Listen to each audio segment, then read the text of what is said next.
자, 오늘 말씀은 마태복음 6장 말씀입니다. 마태복음 6장입니다. 마태복음 6장 12절 말씀 같이 보겠습니다. 마태복음 6장 12절 말씀입니다. 마태복음 6장 12절 다 같이 한번 읽겠습니다. 시작. 우리가 우리에게 죄 지은 자를 사하여 준 것 같이 우리 죄를 사하여 주시옵고. 아멘. 자, 오늘은 다섯 번째 간구이자 우리의 필요를 위한 간구 두 번째 간구입니다. 오늘의 간구, 우리가 우리에게 죄 지은 자를 사하여 준 것 같이 우리 죄를 사하여 주시옵고. 죄 사함에 대한 간구입니다. 자, 그런데 이 주기도문의 많은 기도 간구, 6가지 간구 중에서 가장 오해를 받는 간구가 바로 이 간구입니다. 이 간구를 이렇게 이해하는 분이 많습니다. 우리가 지금 이렇게 말씀을 가만히 보면 우리가 우리에게 죄 지은 사하여 준 것 같이 우리가 우리에게 죄 지은 자, 우리가 누군가가 내게 피해를 입혔다. 그 피해를 입힌 자를 사하여 준 것 같이 우리 죄를 사하여 주시고 라고 말씀이 되어 있기 때문에 마치 내가 누군가를 용서해 줬기 때문에 하나님, 내가 이 사람 용서해 주느라 내가 힘들었습니다. 이 사람이 얼마나 나한테 피해 끼친 줄 아시죠? 이 사람이 얼마나 나에게 상처 준 줄 아시죠? 그런데 내가 힘겹게 내가 용서했습니다. 내가 원래 안 하려고 했는데 힘겹게 하나님 봐서 용서했으니 그러니 하나님도 내 죄 용서해 주세요. 어떤 대가성을 걸고 기브 앤 테이크식으로 이 기도문을 이해하는 경우가 많이 있습니다. 어떤 간구일까요? 이 간구는 정말 우리가 해석한 대로 내가 죄 지은 자를 사준 것처럼 내가 나에게 죄 지은 누군가를 사해줬으니까 하나님도 나를 사해주는 게 당연합니다. 나를 사해주셔야 됩니다. 이런 어떤 조건부적인 기도일까요? 자, 오늘 이 말씀을 통해서 이 기도문이 정확히 어떤 의미인지를 바로 아시는 시간 되셨으면 좋겠습니다. 자, 이 기도문을 정확히 이해하기 위해서는 1만 달란트 빚진 자의 비유를 우리가 잘 알아야 됩니다. 말씀을 통해서 하겠습니다. 자, 마태복음 18장 21절 말씀이죠. 그 1만 달란트 빚진 자의 비유 시작장입니다. 왜 그 비유를 예수님께서 하셨는지 말씀을 통해서 하겠습니다. 읽겠습니다. 마태복음 18장 21절 시작. 그때 베드로가 나와 이르되 주여, 형제가 내게 죄를 범하면 몇 번이나 용서하여 주리이까? 7번까지 하오리이까? 아멘. 자, 베드로가 예수님께 7번 정도 용서해주면 되겠습니까? 라고 말씀하셨습니다. 이 당시에 그 장로의 규칙에 따르면, 그들이 613가지 율법 중 하나인 장로의 규칙에 따르면 6번까지 용서하는 게 최고의 용서입니다. 그러니까 인간으로서 6번 정도 용서하면 하나님도 기뻐하신다. 제가 지난주에 말씀드렸지만 바리새인들은, 서기관들은 하나님에 대한 기준을 낮췄습니다. 하나님이 한 6번 정도 용서하시면 굉장히 기뻐하셔. 인간으로서 6번 정도 한 죄목에 대해서 6번 정도 용서하면 굉장히 기뻐하시니까 하나님께서 굉장히 기뻐하시고 막 진짜 너무 좋아하시니까 그 정도 용서해 라는 것이 그 당시의 율법이었습니다. 그래서 바울은 거기다 한 가지를 더 붙인 겁니다. 하나를 더 붙여서 7번 정도 하면은 그러면 이건 뭐 인간을 초월한 용서 아닙니까? 베드로가 봤을 때는 인간을 초월한 용서입니다. 7번 정도 용서하면. 자, 그런데 예수님께서 뭐라고 말씀하셨습니까? 22절 말씀 다 같이 읽겠습니다. 시작. 예수께서 이르시되 내게 이르노니 7번뿐 아니라 7번을 70번까지라도 할지니라. 7 곱하기 70에 490번. 490번을 용서하라. 자, 이 말씀을 하신 다음에 말씀하신 것이 바로 1만 달란트 탕감받은 종의 비유입니다. 자, 마태복음 18장 예수님께서 말씀하십니다. 1만 달란트 1만 달란트 빚진 자가 있었습니다. 그 임금에게. 그래서 그 임금이 결산할 때가 돼서 그를 불렀습니다. 그래서 나한테 빚진 1만 달란트를 갚아라 라고 했을 때 그렇게 마태복음 18장 26절 뭐라고 말씀하고 있습니까? 그 종이 엎드려 절하며 이르되 내게 참으소서 다 갚으리이다. 사실상 절대 갚을 수 없는 금액이죠. 1만 달란트는. 그때 18장 27절 말씀 다 같이 읽겠습니다. 시작. 그 종의 주인이 불쌍히 여겨 놓아 보내며 그 빚을 탕감하여 주었더니. 아멘. 탕감하여 주었다 말씀하셨습니다. 네. 그 빚을 1만 달란트 빚을 다 탕감하여 주었습니다. 자, 그리고 나서 이제 기쁜 마음으로 집으로 돌아가는 중에 한 동료를 만나게 됩니다. 그 동료는 자신에게 100데나리온, 오늘 말씀드렸죠. 네, 한 데나리온은 하루 품삯입니다. 한 사람의 품삯으로서 하루 동안 벌 수 있는 양인데, 그럼 100데나리온은 약 100일 정도 일하면 벌 수 있는 그 정도의 금액입니다. 100데나리온 빚진 그 동료를 만나게 됩니다. 그 동료가 이렇게 이야기합니다. 그 동료가 다 같이 29절 말씀 읽겠습니다. 시작. 그 동료가 엎드려 간구하여 이르되 나에게 참아 주소서 갚으리이다 하되. 엎드려 간구하여. 예. 우리 앞에서 또 엎드려 절했죠. 그 종이 임금에게. 근데 이제 자신의 동료가 자신에게 엎드려 간구하고 있습니다. 자, 그래서 이것을 참아 주소서 내가 갚겠습니다. 이거 충분히 갚을 수 있는 금액이죠. 그때 30절 말씀 다 같이 읽겠습니다. 중요한 말씀이죠. 시작. 허락하지 아니하고 이에 가서 그가 빚을 갚도록 옥에 가두거늘. 아멘. 허락하지 아니하고 이에 가서 그가 빚을 갚도록 어디에 가뒀다 말씀하셨습니까? 옥에 가뒀다. 자, 그렇다면 질문이 이것입니다. 허락하지 않은 종의 결과는 무엇일까? 허락하지 않은 종의 결과는 바로 이것이죠. 33절 34절 다 같이 읽겠습니다. 시작. 내가 너를 불쌍히 여김과 같이 너도 내 동료를 불쌍히 여김이 마땅하지 아니하고 주인이 노하여 그 빚을 다 갚도록 그를 옥졸들에게 넘기니라. 아멘. 옥졸들에게 넘겼다는 것은 무슨 말일까요? 옥졸들에게 넘겼다는 것은 감옥에 갇혔다는 것이죠. 감옥에 갇혔다. 옥에 갇혔다 라는 말씀이죠. 자, 그렇다면 질문 가장 이제 핵심되는 질문이죠. 이 종은 결과적으로 용서받은 것입니까? 자, 분명히 왕이 탕감해 줬습니다. 1만 달란트 안 갚아도 돼. 탕감 받았으면 나갔습니다. 그런데 결국에는 어떻게 됐습니까? 옥에 갇혔죠. 그러면 용서받은 겁니까? 안 받은 겁니까? 자, 아니죠. 그렇다면 왜 안 받았을까? 이게 제일 중요하죠. 이게 오늘 주기도문의 기도문과 그 연결되는 부분입니다. 자, 왜 안 받았을까요? 자, 분명히 탕감해줬죠. 탕감해줬는데 근데 동료를 만나서 동료에게 그 탕감해주고 싶은 그 마음이 없었죠. 그 동료에게 진 100데나리온 요의 빚을 동료가 탕감해달라, 용서해달라, 나중에 갚겠다 라고 했는데 성경에서 뭐라고 말씀하고 있습니까? 허락하지 않았다. 허락하지 않았다. 그래서 결국은 어디 갔습니까? 감옥에 다시 갇혔죠. 자, 이제부터 이 인과관계를 여러분들 잘 보셔야 됩니다. 자, 우리가 이 결국에는 즉 용서받지 못한 것입니다. 그럼 용서받지 못한 그 이유는 무엇입니까?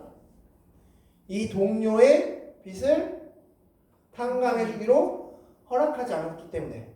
그런데 이 허락하지 않기 위해서는 어떤 과정이 있어야 될까요? 내가 누군가에게 뭔가 허락한다.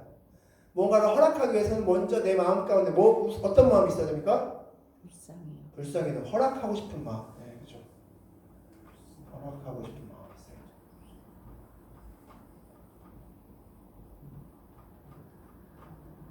그런데 지금 이 탕감받았던 전에 탕감받았던 이 종은 이 마음이 있었습니까? 없었습니까? 없었어요. 이게 핵심입니다. 자, 말씀을 통해서 정리해서 말씀드리겠습니다. 자, 무엇이 없었기 때문에 다 같이 읽겠습니다. 시작!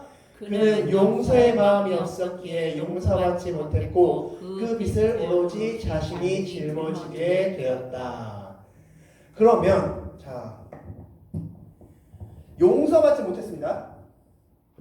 오늘 주기도문에 뭐라고 말씀하고 있습니까? 우리 죄를 사여 주시고, 우리 죄를 사여 주시고. 자, 우리의 죄를, 즉 이 주인이 누구시죠? 주인이 바로 하나님이시죠. 하나님이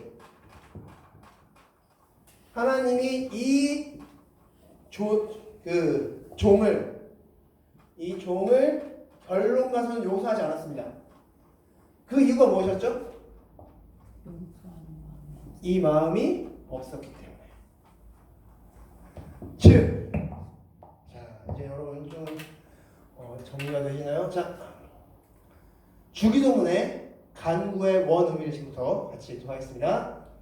다 같이 한번 읽겠습니다. 시작. 하나님, 나는 죄인입니다. 내가 누군가를 용서한다는 것은 절대 불가능합니다. 하지만 지금 내 마음에 그를 용서하고픈 마음이 듭니다. 전적으로 하나님이 주셨습니다.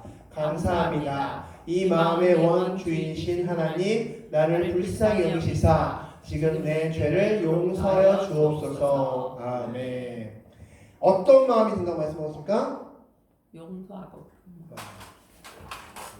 자, 인과관계를 여러분께서 이제 잘 잡으셔야 됩니다. 이 마음이 있으면 이 마음은 누가 주셨다? 하나님이 주셨다. 하나님이 주신 이 마음이 있는 사람이 결국엔 무엇도 받는다? 용서받는다. 그럼 이 마음이 없었다. 지금 이야기처럼 오늘의 마태복음 18장 그 스토리처럼 1만 달란트 탕감받은 그 종처럼 이 마음이 없는 사람은 결론은 뭘 못 받지 못한다? 용서받지 못한다. 이게 이 이야기의 핵심입니다. 그것이 한 줄로 요약된 게 바로 오늘 본문 말씀 주기도문입니다. 그러니까 자, 다시 정리하면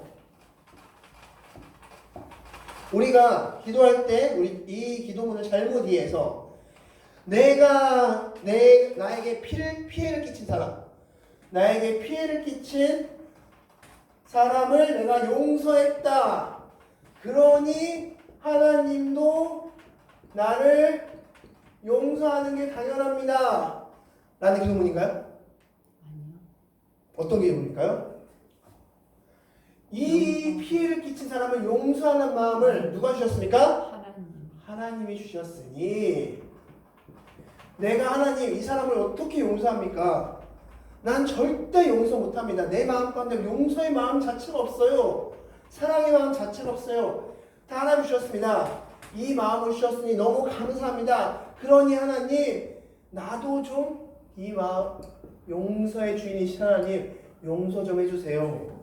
라는 마음입니다. 그러니까 거래 관계가 아닙니다. 이 용서는 전적으로 누가 주인이십니까? 하나님이 주인이시다. 나도 이렇게 하나님 믿고 나서 하나님의 자녀가 되고 나서 이렇게 용서의 마음이 생겼습니다. 그러니 하나님 용서의 주인이신 사랑의 원주인이신 사랑 그 자체이신 하나님 나도 좀 용서해 주세요. 라는 간구입니다. 그게 바로 이 문장이죠. 내가 누군가를 용서한다는 건 절대 불가능합니다. 하지만 그는 지금 내 마음에 그를 용서하고픈 마음이 듭니다. 전적으로 하나님 주셨습니다. 이 마음의 원주인이신 하나님 나를 제발 좀 불쌍히 여기시사 지금 내 죄 좀 용서해 주세요가 바로 이 간구의 결론입니다. 제 말씀을 통해서 보여드리겠습니다. 우리 마태복음 18장 35절 그 18장 1만 달란트 빚진 자 그 탕감받은 이야기의 결론입니다. 다 같이 읽겠습니다. 시작. 너희가 각각 마음으로부터 형제를 용서하지 아니하면 나의 하늘 아버지께서도 이와 같이 하시리라. 아멘. 무엇이 먼저입니까? 마음으로부터 형제를 용서하는 것. 네. 마음으로부터. 그 마음은 누가 주셨습니까? 하나님이. 그럼 하나님이 그 마음을 안 주셨다는 것은 하나님도 용서할 생각이 없다는 거죠.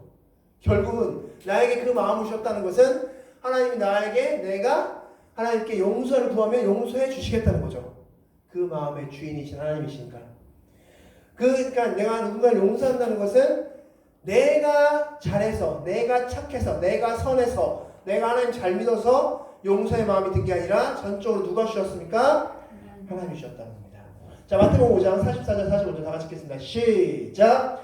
너희 원수를 사랑하며 박해하는 자를 위하여 기도하라. 이같이 한즉 하늘에 계신 너희 아버지의 아들이 되리니 이는 하나님이 그 해를 악인과 선에게 비추시며 비를 의로운 자와 불의한 자에게 내려주심이라. 아멘. 자, 원수를 사랑하고 박해하는 자를 위해 기도하라. 이거 내가 할 수 있습니까? 네. 못해. 근데 어떻게 할 수 있습니까? 하나님의 아들이 되면, 하나님의 자녀가 되면, 구원받으면. 그러니까 구원받으면 그렇게 될 수 있고, 그렇기 때문에 내가 구원받은 자이고, 그렇기 때문에 구원받은 자로서 하나님께 내 죄를 용서받는 겁니다. 그러니까 용서, 내가 누군가를 용서한다는 것은 우리가 오해하듯이 give and take로 설명할 수 없는 부분이라는 겁니다. 왜냐하면 나는 누군가를 용서할 수 있는 마음이 0.0000001g도 없기 때문입니다. 바로 이것이 우리 기도문입니다. 그렇다면 하나님의 죄사함의 근거는 무엇입니까? 예수님의 보혈이죠. 예수님의 보혈로 인해서 우리 죄를 사하여 주시는 겁니다. 말씀을 통해서 확인하겠습니다. 창세기 3장 21절 말씀 다 같이 읽겠습니다. 시작! 여호와 하나님이 아담과 그의 아내를 위하여 가죽옷을 지어 입히시니라. 자, 가죽옷을 지으려면은 피가 나야겠죠. 예수님의 보혈의 피를 상징하는 가죽옷. 자, 출애굽기 22장 13절 다 같이 읽겠습니다. 시작! 내가 애굽 땅을 칠 때 그 피가 너희가 사는 집에 있어서 너희를 위하여 표적이 될지라. 내가 피를 볼 때 너희를 넘어가리니 재앙이 너희에게 내려 멸하지 아니하리라. 아멘. 바로 6월절 말씀이죠. 그 피를 볼 때, 피가 어린 양의 피가 좌우 문설주와 임방에 발려져 있을 때 내가 넘어가겠다 말씀하고 있습니다. 이건 역시 누구를 상징하는 겁니까? 예수 그리스도의 보혈을 상징하는 거죠. 그러니까 하나님이 죄를 상징한다, 죄를 사해 주신다, 용서하신다. 그것은 무엇으로 인해서 죄를 사해 주신 겁니까? 예수님의 보혈. 그것을 지금 구약에서 예표로 보여주고 계신 겁니다.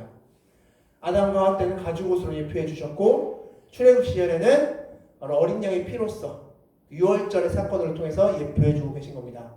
그러니까 성경 전체는 예수님의 이야기고, 예수님이 어떻게 우리를 구원하시는지에 대한 그 이야기가 담겨져 있는 책이 성경 그 자체라는 것입니다. 자, 오늘 진행했던 우리 성찬식에 관련된 말씀이죠. 우리 다 같이 마태복음 26장 27절 28절 다 같이 읽겠습니다. 시작!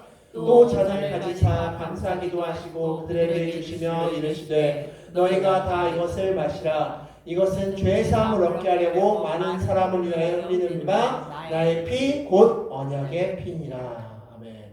예수님께서 흘리신 피를 보시고 하나님께서 우리의 죄를 사하여 주신다는 겁니다. 그래서 언약의 피, 바로 이 죄를 예수님께서 십자가에 죽으셔서 피를 흘리신 그것을 보시고 하나님께 사하여 주신다고 약속하셨기에 그 언약대로 예수님께서 피를 흘리셨고, 우리가 그것을 믿음으로 받으면, 그것을 믿으면 우리의 죄도 사하여 주신다. 과거, 현재, 미래 모든 죄도 하나님께 사하여 주신다 말씀하고 계시는 것입니다. 자, 그렇다면 다 같이 이 문장 정리해서 읽겠습니다. 다 같이 읽겠습니다. 시작! 예수님의 보혈로 의의 옷을 입은 사람은 자연스레 나에게 빛을 진 누군가를 용서합니다. 그 밑에가 시작! 만약 그렇지 않다면 그는 예수님의 보혈을 모르는 것입니다. 아멘. 자, 그렇다면 우리가 예수님의 보혈로서 용서를 받았다는 것은 누군가를 용서할 수 있는 그 힘이 있는 것이고, 그래서 우리가 누군가를 용서한다는 것은 하나님께서 그 마음을 주신 것이고, 그것을 용서하셨듯이 바로 우리 죄를 사해 주시옵소서. 그 마음, 그 용서를 나에게도 베풀어 주시옵소서라는 간구의 기도가 바로 오늘 주기도문 간구의 기도인 것입니다.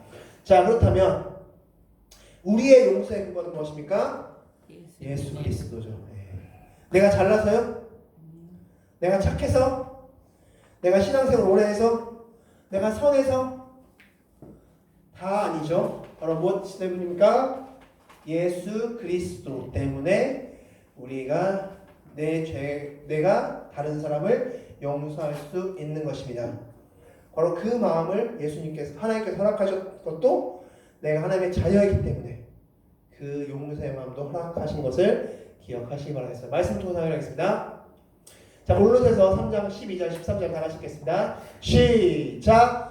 그러므로 너희는 하나님이 택하사 거룩하고 사랑받는 자처럼 긍휼과 자비와 겸손과 온유와 오래 참음을 옷 입고 누가 누구에게 불만이 있거든 서로 용납하여 피차 용서하되 주께서 너희를 용서하신 것 같이 너희도 그리하고. 아멘. 옷 입었다는 것은 구원받았다는 뜻입니다. 골로새서에서 옷 입었다는 뜻은 구원받음을 상징하는 표현입니다. 그래서 구원받은 자는 나에게 누군가에게 불만이 있다. 아, 이 사람 나 불만이야. 아, 이 사람 마음에 안 들어. 이런 불만이 있거든 서로 용납하여 피차 용서하라 말씀하고 있습니다. 왜? 주께서 너희를 용서한 것 같이 말씀하셨죠. 우리의 용서의 근거는 무엇입니까? 하나님이 예수 그리스도의 보혈을 통해서 내 죄를 사해 주셨기 때문에 나도 이 사람을 용서합니다. 그리고 그 마음을 하나님이 주셨습니다. 감사합니다. 하나님 내 죄도 용서해 주세요. 바로 그것이 우리 주기도문의 간구인 것입니다. 자, 말씀을 한 번 더 보겠습니다. 고린도전서 15장 9절 10절 다 같이 읽겠습니다. 시작. 나는 사도 중에 가장 작은 자라. 나는 하나님의 교회를 박하였으므로 사도가 칭함받기를 감당하지 못할 자니라. 그러나 내가 나는 것은 하나님의 은혜로 된 것이니 내게 주신 그의 은혜가 헛되지 아니하여 내가 모든 사도보다 더 많이 수고하였으나 내가 한 것이 아니오 오직 나와 함께 하신 하나님의 은혜로라. 아멘. 자, 바울은 기독교를 박해하던 예수님을 믿는 사람들을 박해하던 사람이었습니다. 그럼 그가 용서받았죠. 그것은 어떻게 용서받았습니까? 하나님의 은혜로. 하나님의 은혜로 용서받았죠. 그래서 그는 다른 사람, 자신을 죽이려고 하고 3차 전도행 보면은 막 바울을 돌로 쳐서 죽이려고 하는 그런 수많은 사람들이 나옵니다. 그 사람들이 한 번도 원망하거나 불평한 부분이 한 군데도 없습니다. 그 말인즉슨 바울 자신이 용서받은 것을 안다는 것이죠.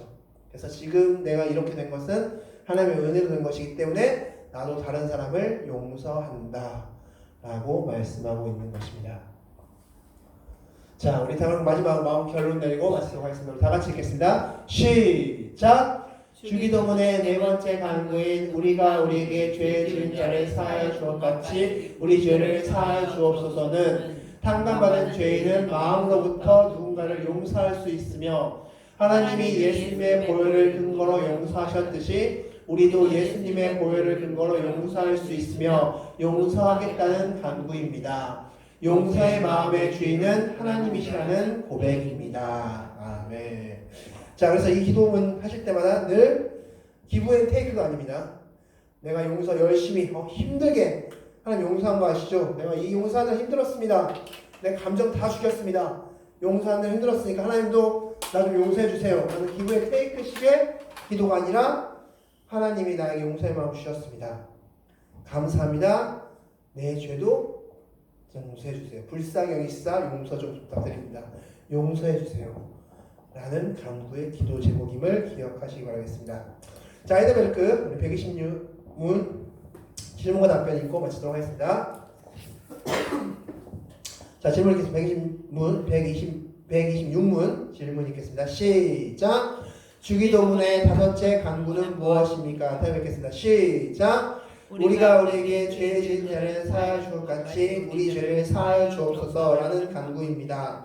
우리 안에 있는 주의 은혜의 증거로 인해 우리가 우리 이웃을 용서하기로 굳게 결심한 것처럼 그리스도의 보혈을 보시사 우리의 모든 죄가와 여전히 우리 안에 있는 불패를 불쌍한 죄인인 우리에게 돌리지 마옵소서. 아멘. 용서해달라는 거죠. 네. 그렇게 우리가 그렇게 용서를 결심한 것처럼 그 마음의 주인이신 용서의 주인이신 하나님 우리를 불쌍히 여겨 주시옵소서.